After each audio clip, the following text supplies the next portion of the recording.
আজ আমি এই ভিডিওতে সেই সব রাশিদের কথা আলোচনা করতে চলেছি যাদের 2026 সালে দাম্পত্য জীবন কিন্তু বিপদের মুখে পড়তে চলেছে। পরকীয়া, শ্বশুরবাড়ির সাথে দ্বন্দ্ব নাকি একদম ডিভোর্স। দেখুন, এই ভিডিওটা না সচেতনতার, সতর্কতার ভিডিও। কারণ 2026 সালে অনেকের জীবনের উন্নতির বছর হবে, যেমন তেমনি কিছু রাশির জীবনে এই বছরটা হতে চলেছে দাম্পত্য জীবনের সবথেকে কঠিন পরীক্ষা।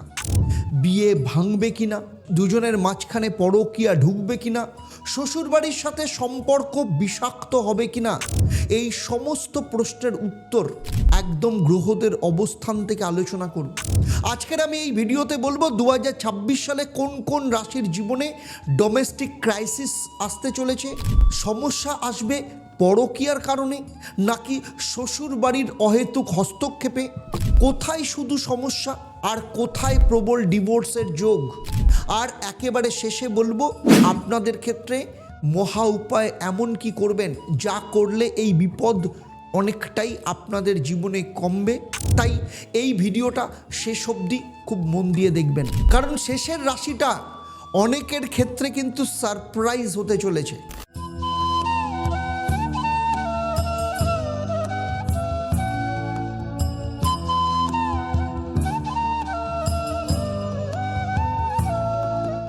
ওম হরি ব্রহ্ম। নমস্কার, আমি জ্যোতিষগুরু আচার্য দেবদত্ত। দীর্ঘ 27 বছরের প্রফেশনাল এক্সপিরিয়েন্স এবং শুধু পশ্চিমবঙ্গ বা ভারতবর্ষ নয়, সারা পৃথিবী জুড়ে আমার যে 1.5 লক্ষের ওপর সন্তুষ্ট ক্লায়েন্ট রয়েছে, তাদের যে বিশ্বাস, তাদের যে আশা ভরসা এবং যে রাস্তা দিয়ে তারা সফলতার মুখ দেখেছে, সেই সব পর্যবেক্ষণের জায়গায় দাঁড়িয়ে আজকে আমি প্রত্যেকটা বিষয় ডিটেলসে আলোচনা করব এবং সেই সাথে আপনাদের সবাইকে আরেকবার 2026-এর নতুন বছরের শুভকামনা এবং অ্যাস্ট্রোনমার আচার্য দেবদত্ত ফেসবুক পেজ এবং ইউটিউব চ্যানেলে আপনাদের সবাইকে স্বাগত জানাই। আমার এই আলোচনা, আমি যে রাশি বা লগ্নের কথা বলবো সেগুলো কিন্তু আপনাদের জন্ম রাশি বা লগ্ন এবং 2026-এ যে গ্রহদের গোচর তার উপর কিন্তু ভিত্তি করে। কারণ আপনাদের জন্মছক আলাদা, আপনাদের সেখানে মহাদশা, অন্তর্দশা, প্রত্যন্তর্দশা আলাদা এবং আপনাদের হাত এবং আপনাদের বাস্তু কিন্তু সবার থেকে কিন্তু আলাদা।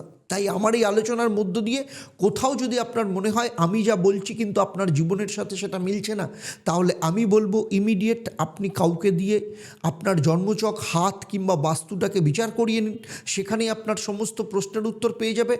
অথবা চলে আসতে পারেন শনিবার দিন সন্ধেবেলা 6:30টায়। আমি থাকি, আপনাদের সাথে থাকার চেষ্টা করি সরাসরি লাইভ ফোন ইন অনুষ্ঠানে। সেখানেও কিন্তু আপনি জেনে নিতে পারেন সরাসরি ফোন করে আপনার জীবনের সমস্যা এবং সমাধানের রাস্তা কী। তাহলে চলুন শুরু করি। দেখুন, 2026 সালের গ্রহগত যে বিপদের সংকেত সেটা নিয়ে প্রথমে আলোচনা করব। দেখুন, দাম্পত্য জীবনের ভাঙন বিচার করা হয় মূলত 7ম ভাব মানে বিবাহ, 8ম ভাব মানে গোপন সম্পর্ক বিচ্ছেদ, 12তম ভাব মানে হচ্ছে 12th হাউস হচ্ছে পরকীয়া বা গোপনতা, শুক্র, শনি, রাহু, কেতু এগুলো হচ্ছে রেসপন্সিবল। আর 2026-এর সবথেকে বিপজ্জনক ঘটনা 3টে গ্রহগত ঘটনা। যেমন শনি তো মীন রাশিতে রয়েছে, যেখানে আপনাদের আবেগকে অনেকটাই কিন্তু অনেকের মধ্যে শুকিয়ে দিচ্ছে। 2, রাহু ডিসেম্বরের পর মকর রাশিতে মানে ক্ষমতা এবং ইগো বাড়াবে। বৃহস্পতি সিংহতে যাওয়ার পর অনেকের ক্ষেত্রে ইগো ক্ল্যাশ বাড়বে। এই কারণে কিছু কিছু রাশির দাম্পত্য জীবনের চরম টানাপোড়েন হতে পারে।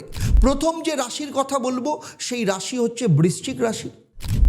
বৃশ্চিক রাশির ক্ষেত্রে পরকীয়ার প্রবল ঝুঁকি রয়েছে, কারণ বৃশ্চিক রাশির জন্য সেই কারণে 2026 সাল অত্যন্ত বিপজ্জনক। কেন?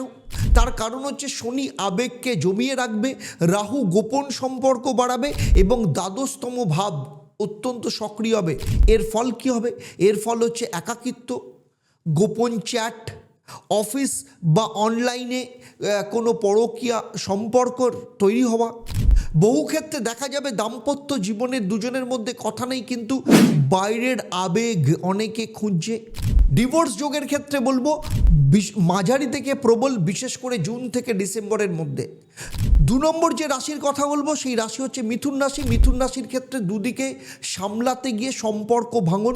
মিথুন রাশির সমস্যা হবে ডুয়েল লাইফ, কারণ রাহু কেতু যোগাযোগে বিভ্রান্তি ঘটাবে, কথার ভুল ব্যাখ্যা তৈরি হবে, বিশ্বাসের মধ্যে ফাটল আসতে পারে। এখানে পরকীয়া সম্পর্ক অনেক সময় শারীরিক নয়, ইমোশনাল অ্যাফেয়ার তৈরি করবে। শ্বশুরবাড়ি মনে করবে আপনি কিছু লুকোচ্ছেন। ডিভোর্স যোগ মানে মাঝারি, কিন্তু মেডিটেশন বা প্রপার প্রসেস করলে কিন্তু এই যোগ কিন্তু বাঁচানো সম্ভব। এই ডিভোর্স যোগ প্রচুর চেষ্টা করছেন কিন্তু কিছুতেই চাকরি হচ্ছে না, কিংবা ব্যবসা করছেন, ব্যবসাতে প্রচুর লস হচ্ছে, কিছুতেই লাভের মুখ দেখতে পাচ্ছেন না, কিংবা আপনার সন্তানের বিয়ের চেষ্টা করছেন কিন্তু কিছুতেই বিয়ে হচ্ছে না, অথবা বিয়ে দিয়েছেন কিন্তু বিবাহিত জীবন অত্যন্ত খারাপ, ডিভোর্সের মুখোমুখি জায়গায় দাঁড়িয়ে আছে, অথবা দীর্ঘদিন ধরে চেষ্টা করছেন কিন্তু ফলে কিছুতেই সন্তান সুখ আসছে না, নাকি আপনার সন্তান প্রচন্ড অবাধ্য, পড়াশোনা করছে না, কোনোভাবেই মন দিতে পারছে না, অথচ সামনে পরীক্ষা, কিছুতেই বুঝতে পারছেন না কি করবেন। যদি এমন কিছু সমস্যা থাকে যেগুলো নিয়ে আপনি ভাবছেন যে আপনি আর জীবনে বেরোনোর রাস্তা খুঁজে পাচ্ছেন না, প্রচন্ড বিভ্রান্ত, মানসিক দিক থেকে ক্লান্ত, মানসিক অশান্তিতে ভুগছেন, তাহলে আমি বলবো, আমি জ্যোতিষগুরু আচার্য দেবদত্ত, 27 বছরের অভিজ্ঞতা এবং 1.5 লক্ষের ওপর যে সন্তুষ্ট ক্লায়েন্ট সারা পৃথিবী জুড়ে রয়েছে, তাদের ভরসা এবং বিশ্বাস নিয়ে আমি কলকাতায় গড়িয়াহাট এবং হাতিবাগান, সেই সাথে শিলিগুড়ি, তমলুক এবং বর্ধমানে অফলাইন চেম্বারে কিংবা অনলাইনে সরাসরি আমার সাথে কথা বলতে, আমার সাথে কনসালটেশন বুক করার জন্য নিচের নাম্বারে এক্ষুনি যোগাযোগ করুন। 3 নম্বর যে রাশির কথা বলবো সেটা হচ্ছে মকর রাশি। শ্বশুর বাড়ি থেকে প্রবল দ্বন্দ্ব মকর রাশির ক্ষেত্রে সমস্যা নিয়ে আসবে। এখানে পরকীয়া নয়, ক্ষমতার লড়াই থেকে পারিবারিক দ্বন্দ্ব বা দাম্পত্য ক্লাস তৈরি হবে, কারণ ডিসেম্বরের পর রাহু মকরে আসছে। ইগো এবং কন্ট্রোল ইস্যু দুটোর ক্ষেত্রে সমস্যা হবে। পরিবার বনাম স্পাউস, যেখানে শ্বশুরবাড়ির হস্তক্ষেপ, কথায় কথায় অপমান, আইনি ঝামেলার সম্ভাবনা দেখা যাবে। আর ডিভোর্স যোগের ক্ষেত্রে বলবো, বিশেষ করে যাদের বিয়ে 5 থেকে 10 বছরের বেশি হয়েছে তাদের ক্ষেত্রে কিন্তু প্রবল যোগ দেখতে পাওয়া যাচ্ছে। 4 নম্বর যে রাশির কথা বলবো সেই রাশি হচ্ছে কন্যা রাশি। অতিরিক্ত সন্দেহ এবং বিশ্লেষণের সম্পর্ক বিষাক্ত, এবং কন্যা রাশির এই সমস্যাটা কিন্তু খুব সূক্ষ্ম। তার কারণ হচ্ছে অতিরিক্ত প্রশ্ন করা, ডাউট করা, স্পাউসের ফোন চেক করা, সন্দেহের একটা বাতিক তৈরি হওয়া মনের মধ্যে। অনেক সময় সত্যি কোনো পরকীয়া সম্পর্ক থাকে না, কিন্তু সন্দেহটাই সম্পর্ককে কিন্তু ভেঙে দেয়। তাই অহেতুক সন্দেহ কিন্তু সম্পর্কের মধ্যে ফাটল নিয়ে আসতে পারে। শ্বশুরবাড়ি এটাকে মানসিক অত্যাচার বলেও কিন্তু তুলে ধরতে পারে। আর ডিভোর্স যোগের ক্ষেত্রে বলবো মাঝারি, কিন্তু নিজের কথা না কমালে বা সেখানে যদি ফিল্টার না লাগানো হয় তাহলে কিন্তু সমস্যা বাড়বে। 5 নম্বর যে রাশিটা বলবো সেই রাশির কথা হচ্ছে মীন রাশি। চুপচাপ সহ্য করতে করতে বিস্ফোরণ বলা যেতে পারে, কারণ মীন রাশির জাতকরা সব থেকে বেশি সহ্য করেন। এর কি কারণ? কারণ শনি বর্তমানে মীনে রয়েছে। এমনিতেই মীন রাশির একটা আত্মত্যাগের ব্যাপার থাকে, নিজের কথা না বলা, ফলে কি তৈরি হয় সেটা হচ্ছে অবদমন, নাম্বার 1। নাম্বার 2 মানসিক দূরত্ব।